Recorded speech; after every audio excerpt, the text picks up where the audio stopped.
Well, well, well. What's going on, my fellow fart knockers and dillweeds? It's your host, AntMasterFive, with another episode of the Gen X Locker, coming at you from 8 feet underground, somewhere at the base of the Catskill Mountains. And when I asked my kids, where do you want to go on vacation? What'd you say, Russ? Hawaii? Audrey? Wally World Dad? Wally World Dad. It's just leading right into what we're going to talk about. I apologize for this coming a little bit late, the episode I wanted to do, but the method behind my madness here. What is method? Oh, remember when you started school in September? For my other viewers that are from other parts of the great nation and world, some of you don't start school in September. Here in New York, school always started in September and ended in late June. That was a calendar year. But this is pretty universal across the board, from Bangor, Maine to Seattle down to, I almost said down to Terre Haute, California, Terre Haute, Indiana. You had to do that essay right when you got right when you came back to school. What did I do this summer? It was like a paragraph, whatever. Or if we can quote a Christmas story, a theme. And you had to write, what you did. And, a lot of the times it was, I went summer camp, went to sleepaway camp, whatever. Which is actually going to lead into my next episode, because I'm going to do the back to school episode next week. And we're also going to talk about being the new kid in school. I was that fucker. But when it came to that theme, what did I do last summer? What did I do? What did I do this summer? I clearly remember 1982. I was just coming into the second grade, and I remember writing or talking about that experience. I remember we had to draw a picture and then a little paragraph of what we did. And the little picture I drew, just bear with me, was our 1978 K5 Blazer stuck on the side of the New York State Thruway with my white t-shirt hanging on the antenna to, basically let the passerbys know we were in distress. Oh, that was a great summer. I grew up, as most of you know, and have I told you, I grew up in a very predominant, like pretty much an all Jewish community on Long Island. A lot of my friends were the chosen ones. I also grew up with it was just a very very diverse mix of cultures. My closest friend that lived next door was of Indian descent. His parents were immigrants from India, and there was a lot of a lot of kids from Korean immigrant families. So we're pretty much a big melting pot. A lot of the Jewish kids came up to kind of where I live now, to the Borscht Belt. We can go back to Dirty Dancing and talk about the hotels that flourished in this area, which sadly no longer here. So, but before we talk about Baby in the Corner and why I carried a watermelon, AntMasterFive unfortunately didn't get to do any of that. Now I did pass through the Borscht Belt with my parents and my late brother and my sister plenty of times, but we usually had a conglomerate of destinations. We either went up to a town called Sundown in Ulster County, New York, with, I believe, the population is 7, maybe 6, but they had a lot to offer. They had a gas station with a soda machine. No shit. Like, I mean, I never saw one of those. I mean, it was like just a hustling and bustling metropolis. There was a gas station with a soda machine. Actually, I come to find out later on, as you may or may not know, your host does not partake in the fruits of alcohol, but found out that Sundown is a dry town. I guess they don't serve booze. Who knew? So we had property up there. We had a hunting cabin, as most of my friends in Port Jervis would call it, hunting. You go to hunting camp. So we would go up there. It was dismal. It was dank. It was musty. Then we also had property in Greene County in a town called Prattsville. Don't sneeze or you will blow right through it. That was actually like at the base of where like Wyndham Ski Resort was. So actually, if you did go up there in the summer, you would actually see more than 11 people.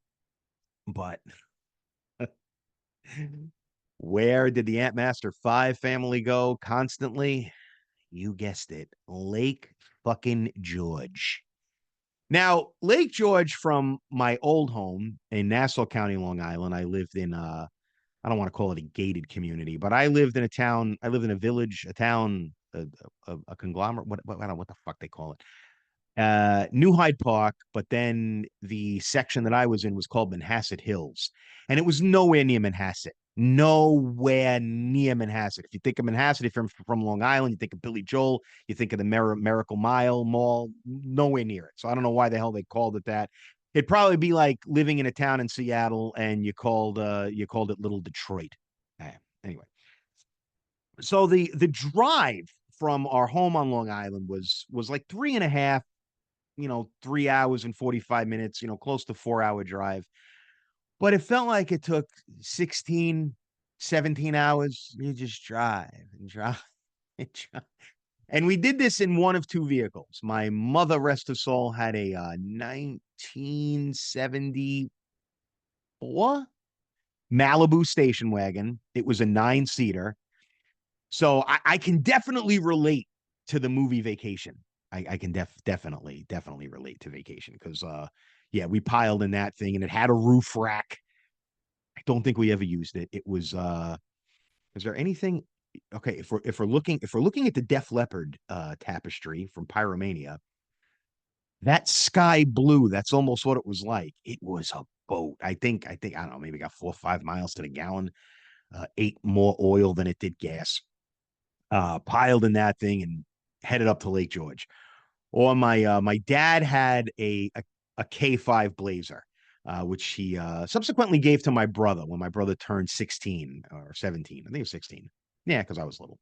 And basically it was a given because my brother was a gearhead, total mechanic, was always under the hood tinkering. And my brother would just spend all of his money on parts for my father's Blazer that my dad never authorized. But he was like, "Hey, pop, check it out. We got air horns now. Hey, pop, check it out. We got, amazing, holy shit, off-road four-wheel drive suspension." Did my dad ever tell him to put that in? No. Did you do it? Yeah. So it was just a given that when my brother was of age, it was a rite of passage. Here are the keys. So that was the other vehicle. So yeah, there was one year, I'll never forget it. I was six. Yeah, six going on seven. Because I remember it was like the summer of first grade going into second grade. And we were going up to Lake George.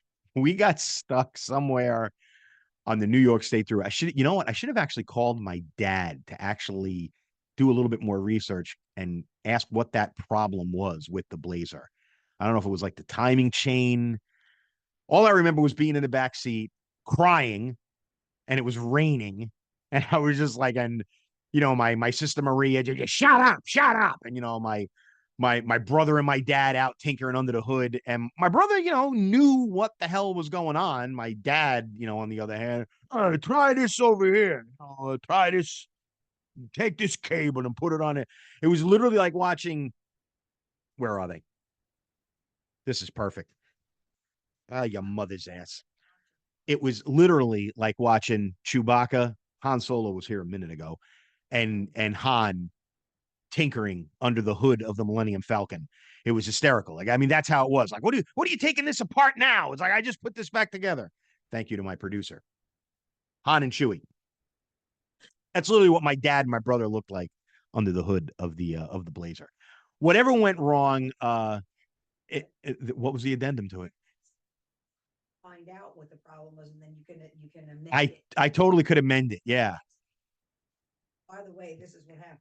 Because my dad has told that story quite often, and I remember like I don't know who said it. It was the five of us. It was our nuclear family, if you will, and I don't know who said that we should put something white on the antenna to indicate that we're in distress. I had a white T-shirt on underneath whatever I was wearing, and yeah, I had to. It was like Saving Private Ryan. Now we got to surrender our socks. Now I got to surrender my fucking white t-shirt. And it was such a horrible day. I remember it was just like it was twisters, horizontal rain. So we were on the side of the road. These days before cell phones, we had a CB.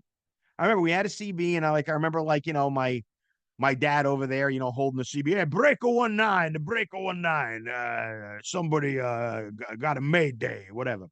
And then I think you went to Channel 9 if you actually had an emergency. I don't know if that worked.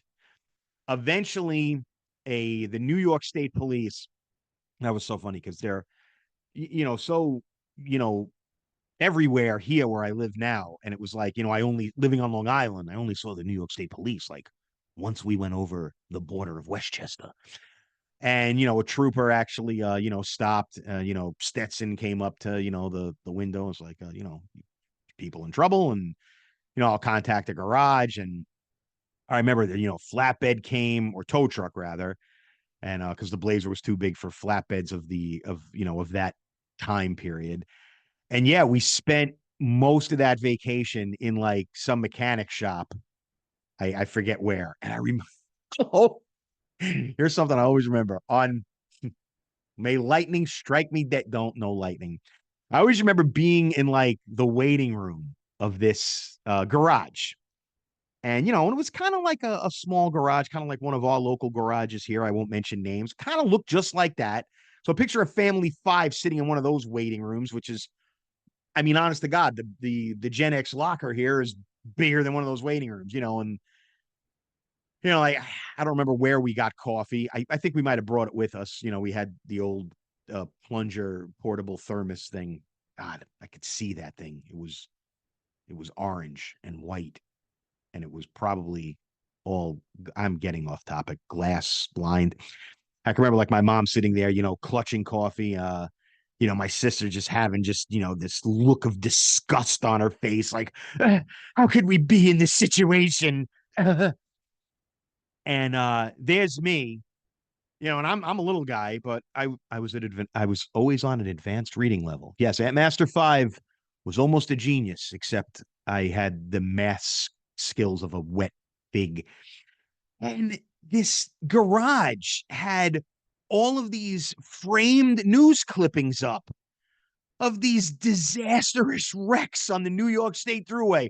Truck flips on New York State Thruway, mile marker, whatever. Family of three perishes in flames. And I'm like, the fuck, man? And I'm like, this, total backwoods mechanic, comes out rubbing his hands with an oily rag. Well, I hope you boys brought money. And, whatever, they got us up and running, and, on upward and onward to Lake George. And the trip up to Lake George with my dad. Look, if you're an American and your parents really didn't have a lot of money and road trips was the thing for a vacation, just like the movie Vacation, you stop.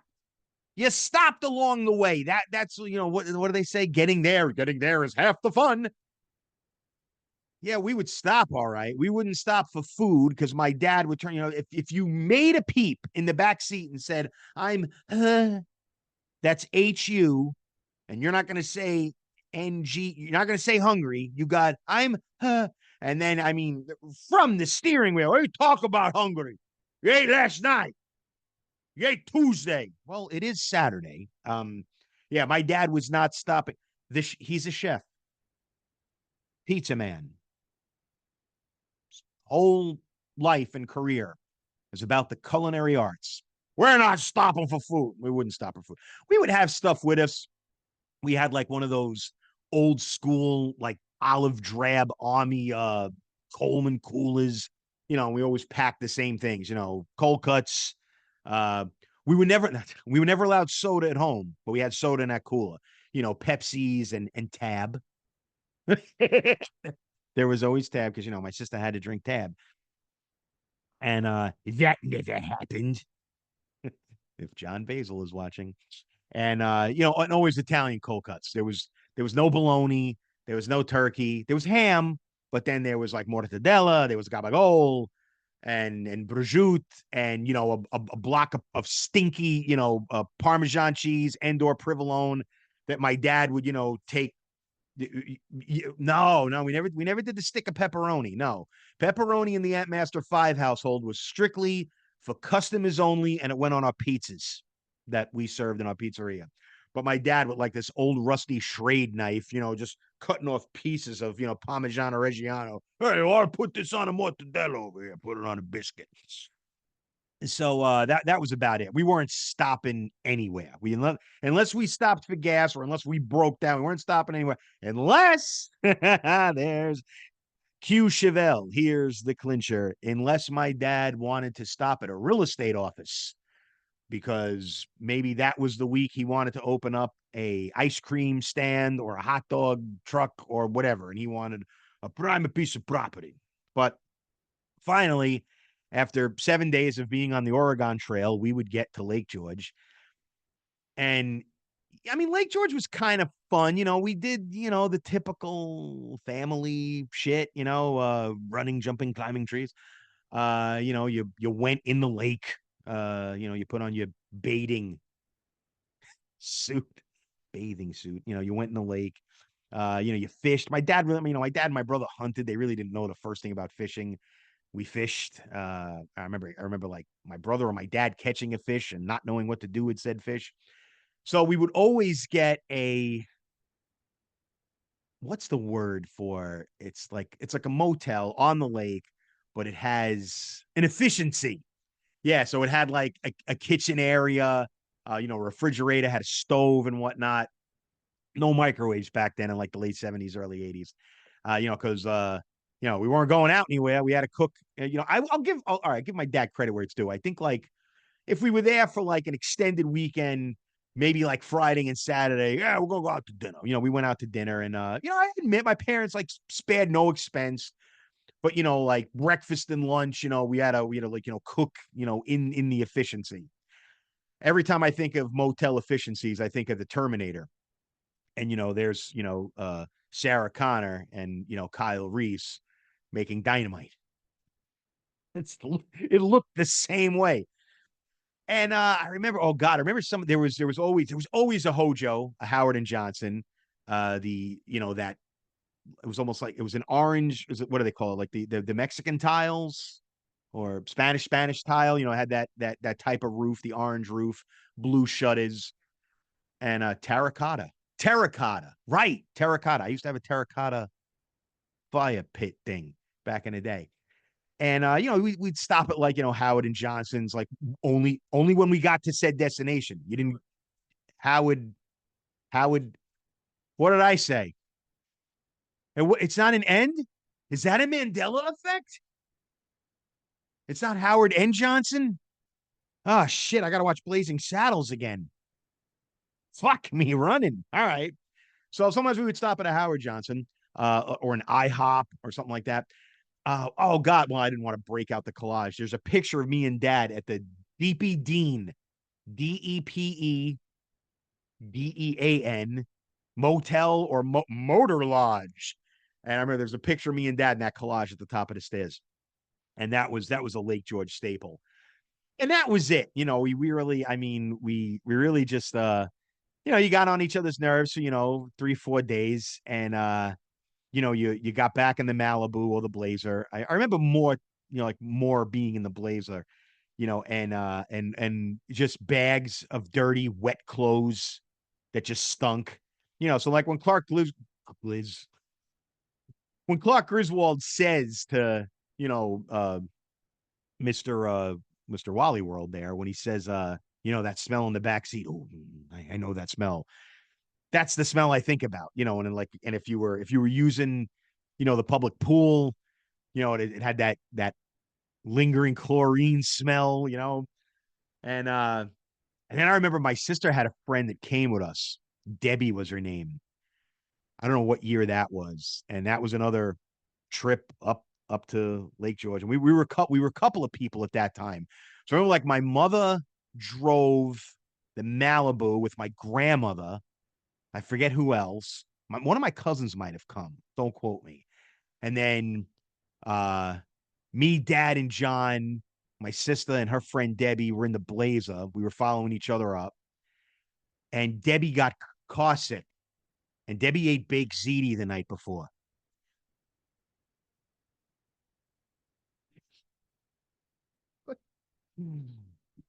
Ah, I can still smell it. And I don't know what possessed. I don't know why we had like one of these cauldron like pasta pots.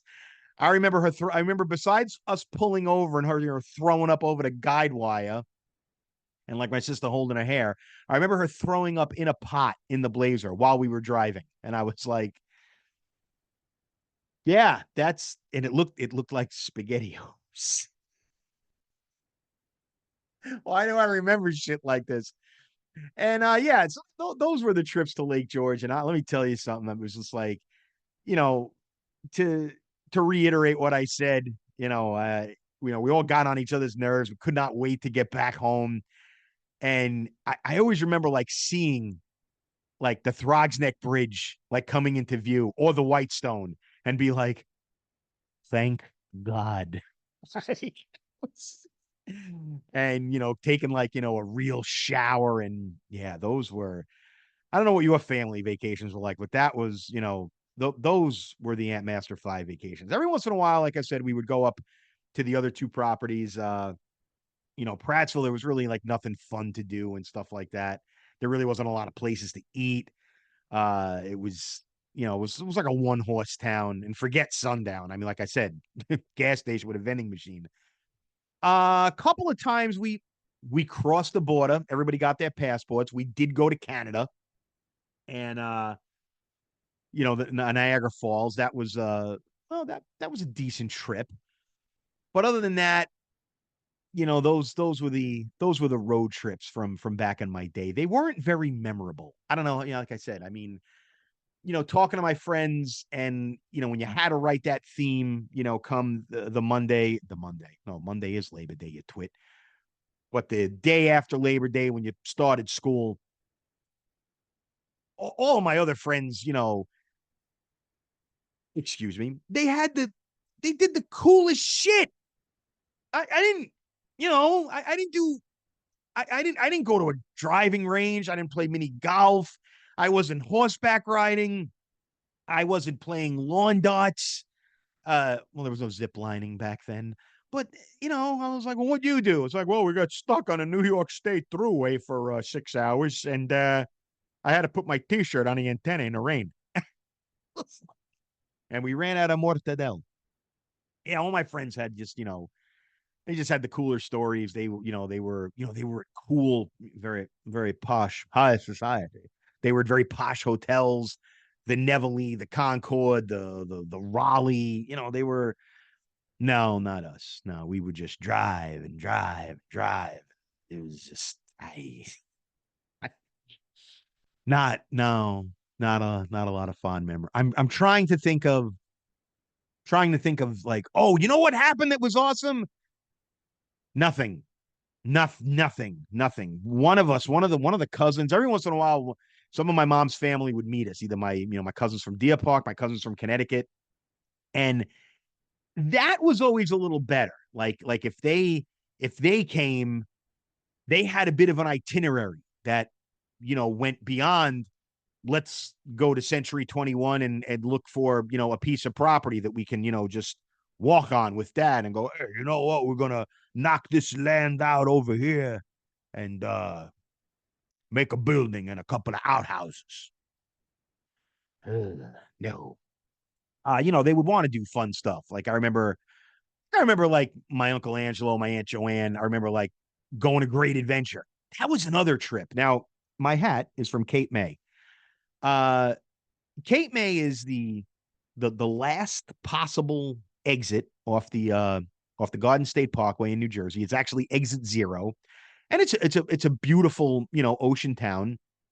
Uh Kind of a hidden gem. Well, I shouldn't say that. I mean, plenty of people know about it, but it's it's social. It's a touristy trap, but it's not like the shore points. So it's got a conglomerate mix of people. But my point is that I don't know, it's it's like a 4 hour drive from here. It's about a 4 hour drive. Now, I want to know why Cape May is a 4 hour drive from where I live at the base of the Catskill Mountains. Yet when I would leave Long Island with my parents and we would go down to Great Adventure, that took like 10 hours. And it's fairly Cape May, Great Adventure. Cape May, right here. Great. It's fairly north. I don't know why it took like just days to get down to Great Adventure. I mean, like, my cousin John Basil got, dysentery. It was like it was that, you know, but case in point, if other family members came with us, especially cousins, there was an itinerary and it was like, okay, now it's better. It's more fun. And my dad was always on board with that. I give my dad credit where it's due. He was like, he dug the in-laws, the cousin-in-laws, and he always, he followed suit, whatever they wanted to do. It's like, okay, yeah, we'll go horseback a ride.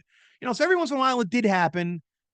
But if it was just, the family of five, the AntMasterFive family, nah, we were going to have a lousy time in wet clothes and wet socks.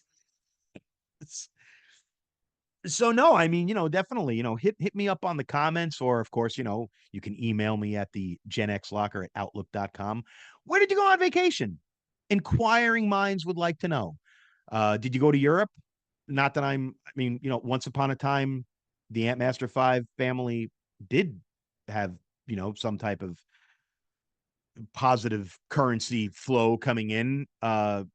Today, nah, I'm practically selling my kidney on eBay. So yes, there was trips to Europe. I mean, are there trips to Europe now for me? Ooh, ooh, I look at Europe on the YouTube, and I travel abroad in my mind. I light the incense and I go to Prague. But did you go to Europe? Did you go to Florida? My other half was a Florida veteran. It was usually the yeah, I was gonna say the winter months, and you didn't have no summer, so it was like, and it was usually all around golf. Yeah, we didn't. I didn't have that. Um, I mean, yeah, and at least you got to do cool stuff. I mean, Florida. We never drove down to Florida. Flew down to Florida once with my mom, but my the family vacations were they weren't what was what was shown to me in media at the time. And I think of, the movie Vacation. I think of those, road trip movies, and, Vacation being the flagship one of them all. And I was like, no, it's not like that. I mean, nothing. I mean, the only comparison is, yeah, we had a station wagon, the family truckster. You hate it now. Wait until you drive it. But yeah, so that's the family vacation episode, kids. I'm glad you stuck around for it. But like I said, I would like to hear from you. Always, like I said, drop a comment, drop a like and subscribe. So next week, because I've done some I have a desk. Yeah, I got a desk now. And this little thing right here, where that's my laptop. You can see the Audio Technica. I'm not sponsored by Audio Technica, but I like to show who I use. So yeah, I did a lot of cleaning down here. The drum set's over to my left. We got some guitars. There may be another stringed instrument making an appearance soon. I don't know. So yeah, it's a very relaxed atmosphere. Not that it wasn't. We got some new lighting and stuff. So yeah, more episodes coming up. Like I said, next episode, because we're coming into Labor Day weekend, and the kids, you got kids out there, they're all going back to school. So brace yourself. The back to school pictures are coming on social media. I can't wait. Uh, oh yeah, the first day of school pictures where you're holding up the chalkboard and now look at me, I'm gonna be an astronaut. We all wanted to be an astronaut. What Gen X kid didn't? If you fill out one of those surveys and it says, "What do you want to be when you grew up when you were 6?" If you didn't say astronaut, you're an American, as far as I'm concerned. But I digress. So again, my fellow fart knockers and dillweeds, keep it here. Let me dismiss my timer. And Yeah, we're doing a lot of fun stuff coming up, and I appreciate you being here. Sorry, I've been, kind of like, off and on and off, but I am here. So there you go. So as always, be groovy to each other. No editing here on the Gen X Locker. So I'm just gonna go over here and end my show. If I click end, it'll end, and we'll talk to you later.